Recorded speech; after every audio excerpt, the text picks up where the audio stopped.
Hello everyone, and welcome to our FileZilla tutorial. So, what is FileZilla? FileZilla is a client for FTP, and FTP stands for File Transfer Protocol. So, what is it? File Transfer Protocol, as its name sounds like, it's for file transferring on the internet.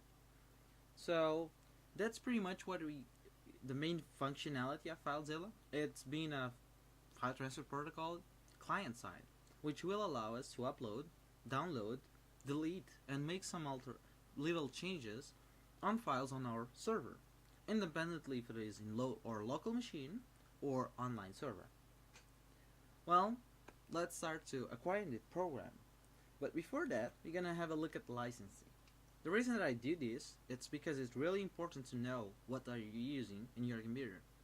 And licensing provides usually some restrictions about your freedom on using the software and what the software does in your computer. So if the licensee says that the software developer is allowed to pull data from your computer like personal data and you accepted it, then you cannot complain. So that's why I think it's important so you know what actually is happening in your computer. So as I made a little research, and we can confirm after in a few seconds, FileZilla is open source software distributed free of charge. So what is actually open source software? Well, there are many versions of licensing that means open source, meaning that you will have access to the code if you want. But the GPL version, I couldn't find a version of it, so I cannot tell for sure if it is free software, and when I mean software, free software, I mean freedom, as in freedom, not as in gratis. But either way, FileZilla is provided free of charge, so that's not a problem. But it is important to have a disambiguation between open source and free software. They are different, they have some similarities, but they are different licenses. I'll let links in the description so you can enlighten yourself a little bit more about these licensing issues. So let's get to download and installation process. Now let's get to our browser and let's make a search for FileZilla, and then we have FileZilla-project.org. So this is the website that you're gonna want to download the FileZilla, not any other site. The reason why is you might get a trojans, virus, and other sorts of malware on your computer just because you didn't use the main website that provides it for free for you. So it is really recommendable to use the main website and get the latest version and update. But it is up to you how you're gonna do it. It will depend as well in which operating system are you using. So, and also which architecture of your processor is. That's not really a super problem, but you can increase performance by picking up the right architecture.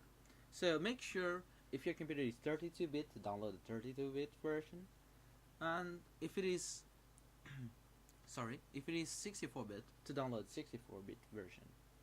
Either way, the Windows installer, it's a lot like I have here. It's both 32 and 64, so you can just download the XE, which is the actual recommended by the website, because it's an easy installer. It's like you install any software on your computer. If you want to go more manual, you can go with the actual files of production and then install them in the way that you want.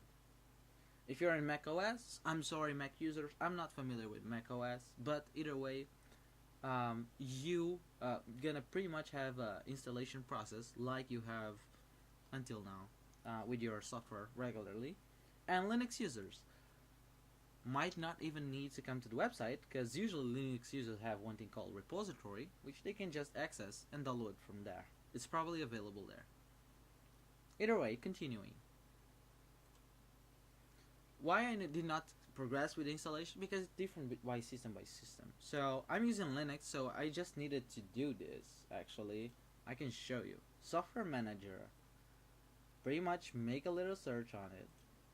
FileZilla. press a couple buttons here, and should be installed, but because it's already installed, it's removed, but with a description and stuff like that. So it's pretty neat, but it really depends on the operating system that you are, and that's very boring. So let's proceed to the actual functionality of the program, how the looks, how it looks, and how to work with its interface.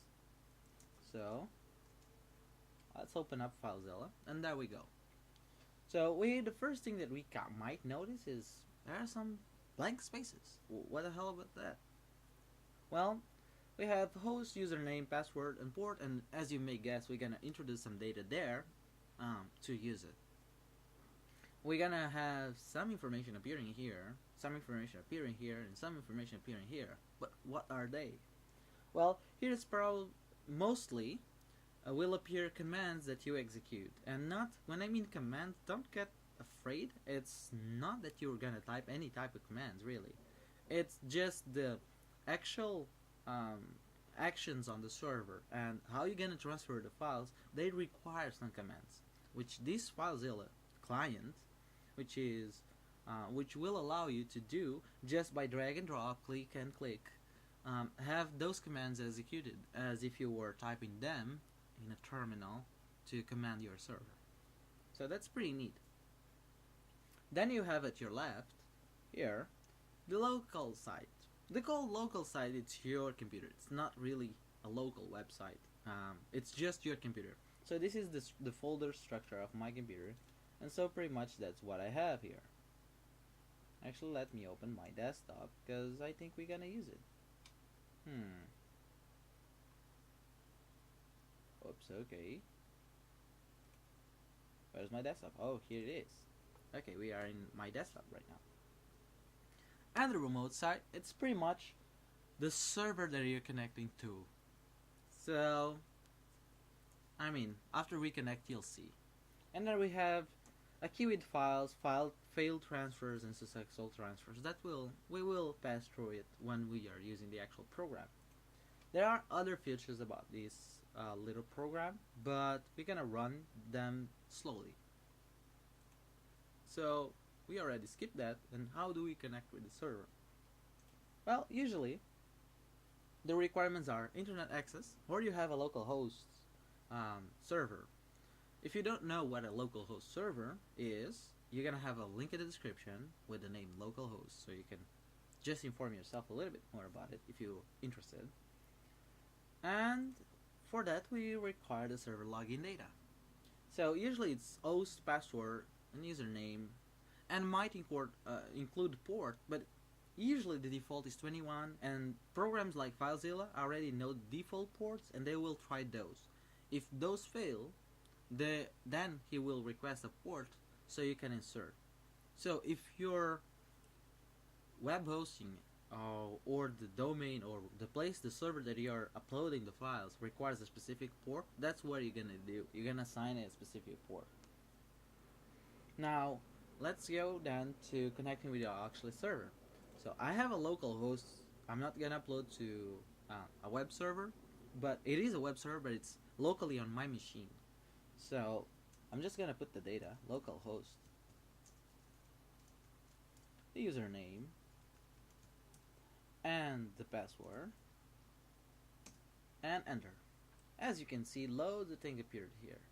Those are actually the commands that happen to make the connection with the server, to display the list of the files on the server. And as you can see, some information appear at our right side. So we're gonna look for one thing called public_HTML, which means that whatever we put in this folder will be available to the public in our server. So that's where we're gonna drag our files to, unless we have something really specific that we need to go to a specific folder, but that's pretty much what we're gonna do. So as you can see, I just used the quick connect, but that's not really useful when you have a large group of websites. And this comes pretty handy because it's a feature on FileZilla, which is called the site manager. So you can pretty much create folders and sites within folders, so you can actually have different accounts, set it up in a way that you just click and it's connect. Not even put the host, username, or password. So we're gonna create a new folder and we're gonna just call this tutorial. Oops. And that's it. And then we create a new website, and so tutorials websites are gonna be here. And we can call it whatever. In this case it's FileZilla. I wanted to call it FileZilla. It really doesn't matter. But then it's the data that we're gonna connect with. So localhost port we don't need. We're gonna make sure that it's file transfer protocol. These are other protocols that can be used. However, they require some more expertise, which I'm not gonna pass through because this is a really simple tutorial. We can go even advanced and transfer settings and char sets, but that's also advanced. So let's keep to the simple login. The login type we're gonna normal, because that's normal usage that we're gonna do, and here it's where we're gonna put the nobody and the lamp name here. Now the account name doesn't need to be filled in a normal login type, and if you wanted to make a comment about this website so you can remember later, you can do it here. After you're ready, you can click connect.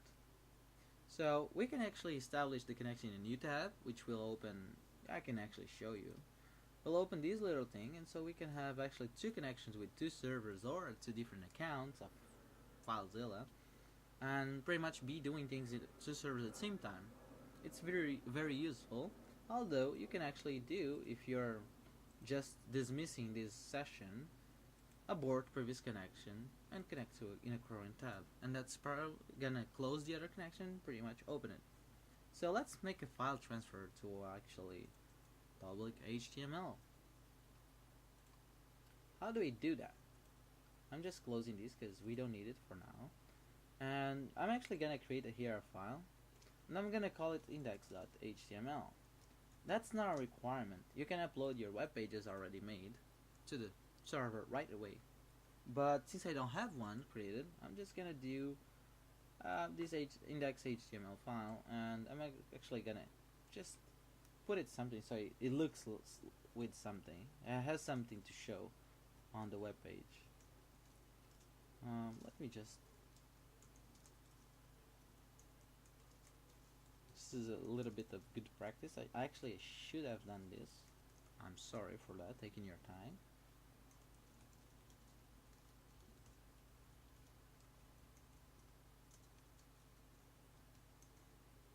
But yeah, we're gonna now just make the container a little bit with the color so we can actually see something happening in the page.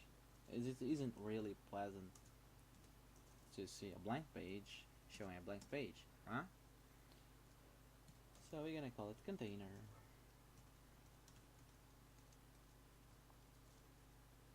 And I'm just gonna give a black background color. Let's see. I can do it like that. It's gonna be a pretty ugly color, but just for the sake, we're gonna put the same 100 pixels and 100 pixels as well, and we're pretty much ready to go. Let's just preview this in the browser. It looks terrible, I know. Yeah, there we go. It's just a simple thing so we can see. So we are using this, but this is not available in the web server. So how do we gonna do that? If we're working from our environment to the server, it's pretty simple. It's just drag and drop to the directory that we want. All files have been transferred successfully. That notification actually happens because you're in Linux, GNU Linux to be more precise, and as you can see, successful transfers, it's now listed there. So yeah, and didn't fail passing the file. It's a pretty simple file. So let's see if it is actually on in our server, because this is a local server but still accessible. So let me put to public HTML, because it's a local server, it requires that. But if it was online, you just will need your domain if you want to upload under the public server. So as you can see, when I go to that domain, it actually displays the page that I uploaded. So let's try actually index.html, which is the file, and still display the same thing. But how about if we have another file there that we want to access, and let's just make a difference so it's noticeable. gonna be black. It's gonna be white. So I'm not gonna do it like that. I'm just gonna put it like this. And let's call it whatever. HTML. Upload the file. Go to a server and let's try whatever.html.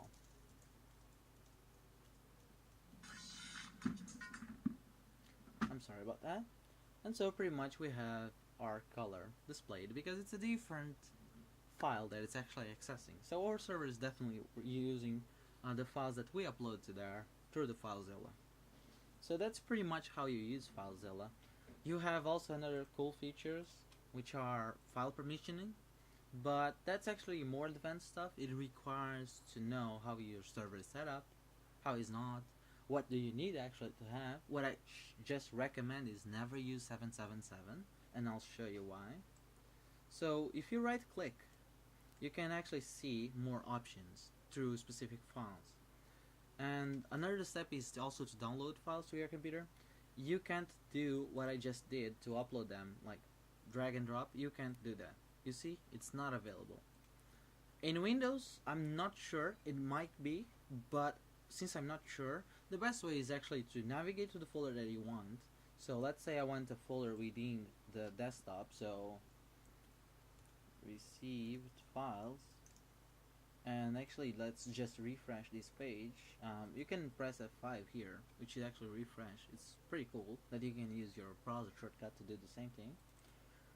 So received files, and if you want, you just drag here in that way. When we open the folder, it's there. So that's actually a pretty neat thing that you can do. It's not as cool as dragging outside here, but it's useful. So we can actually now download the file, add files to queue it just to organize and then proceed to the upload or to the download. We can actually edit the file on the fly. So in this case it's set up with not a tool that I like to, so let me just make it change here. This is more about my computer. I like it to open with this as default. So when I view edit, I can reopen local file, which because it didn't change my local file, it saves a temporary file, a copy of the file on your machine while you're editing. This is to enable you to actually edit things that are on the server already. So you're gonna usually discard local file and download and edit new, unless you're just adding to the same edition and you don't want to lose your changes that you already made. So if you already saved the file and you just want to upload something new, it's discard local file.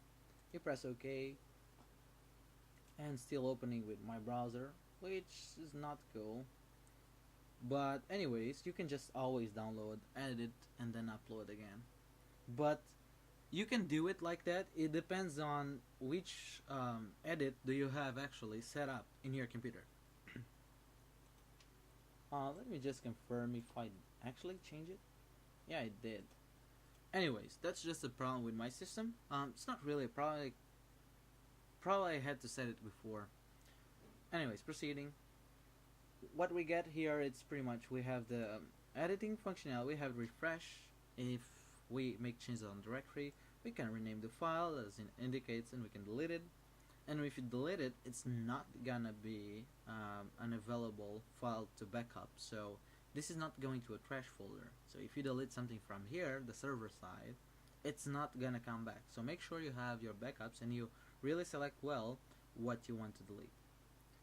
You can also copy URLs to clipboard, which means it's pretty much gonna copy the FileZilla the address, so you can actually download, put in your username of your server like you did in FileZilla and your password to download the file or to access it when it's blocked. There is as well permissions that we should know about. How to set it up. File permissions with a GUI, which actually happens to help a lot. Some people know the values, numeric values, and some people don't. So it's pretty cool to have this interface which you can just check the boxes and see actually the permissions changing. And actually it's a cool thing to learn. So you don't want 777 because 777 it's equal to having all these acceptable. So people can read, write, and execute it. Read and write pretty much means they can see the file and they can save changes on the file, and you don't want that in a public website. So you want just specific parts to be able to do so. So that's another tutorial, learning something about permissions. I'll try let a link in the description about it, but that's it for now. Pretty much after this, it's since this tutorial was more oriented to actually people that want to install OpenAtrium, so then it will be upload your OpenAtrium files to here and then proceed with the rest of the installation process of OpenAtrium. Thank you. Hope you enjoyed. Don't forget to rate, subscribe, and like. Thank you very much.